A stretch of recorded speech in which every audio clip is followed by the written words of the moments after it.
Attention. This is the show countdown.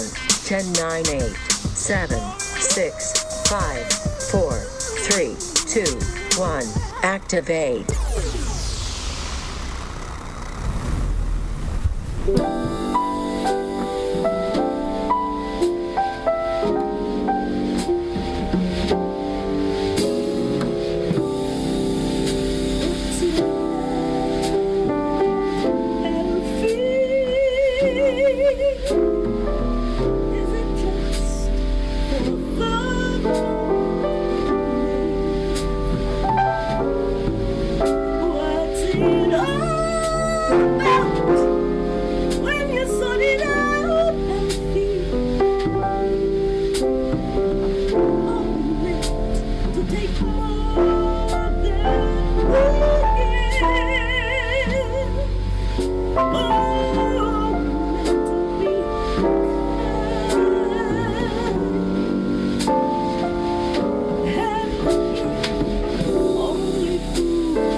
That's beautiful. Ladies and gentlemen, Susay Green singing her heart out. Come on, sit down here. Wow, you got me feeling so good. Ooh, thank you so much. You're excellent. You're excellent. I could listen to you all day. Well, all right. We got some new music coming to you. Yes. Alfie, by the way, it's out now. It's everywhere online. You can find it on iTunes, on Amazon.com, lots of places. And it's on Dollface Records, and it's available now.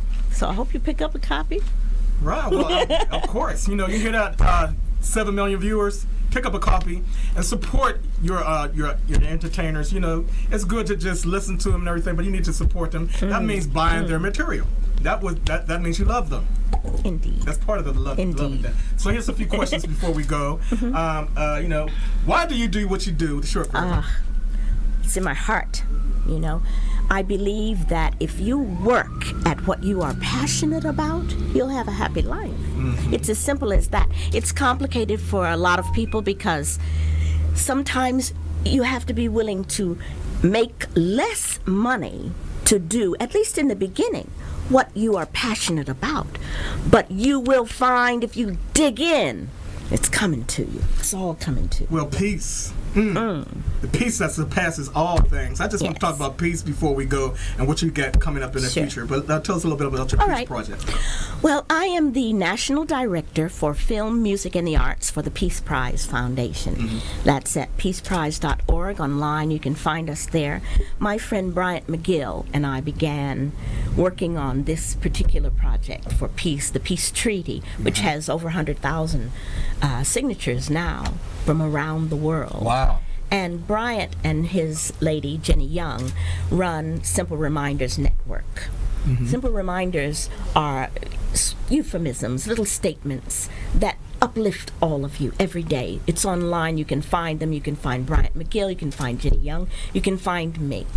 And the whole point is we have to make peace an action as much as war is an action. We're in such a precarious state, humanity, right now, because of politics, because of the things that are going on in the world. But peace begins in your heart. Yes. If each person decided to be a peaceful person, then we would have a peaceful world. Exactly. Children, these particular children of this generation and the upcoming generation, have the hardest task, the most difficult world to deal with that has ever been. And we must give them a chance and a foundation in order for them to survive. They've got to learn to protect what's left, starting with themselves, to love themselves and not fight among themselves, which is a big, big statement. Because if world leaders had to go out on a field and fight physically, we'd have a different world. As it is, they can sit back and they can watch us send our sons and daughters to die. And, you know, I've always been extremely patriotic. I was brought up to believe that the opportunities that we have in America are like none other in the world. So you take advantage of what is there, but you also have to build. You've got to build for the future. There has to be a chance for this generation, my children, my children's children, and beyond, to live in a peaceful, productive world, because it's all we got. Now that brings me to just one little quick thing. I worked last year on a wonderful project for the X Prize, the Google Lunar X Prize. And I worked with Team Plan B Canada. They're called the New Space Pioneers, which is pretty good stuff. You know, they're putting a rover on the moon. First privately funded act to put a rover on the moon. In the interim, we have Elon Musk, we have all of these people, Jeff Bezos from Amazon, who are building a new space race. And the world is conscious of what's going on about space because it's the last frontier. The thing about America and the rest of the world is we might have to leave Earth to survive. So that's where that emphasis has to be. Science, STEM, STEM, science, technology, engineering, mathematics. We have to encourage our children, and particularly our female children, to jump in there, because science is the commitment of humanity to survive. We cannot survive without science. It touches all of us.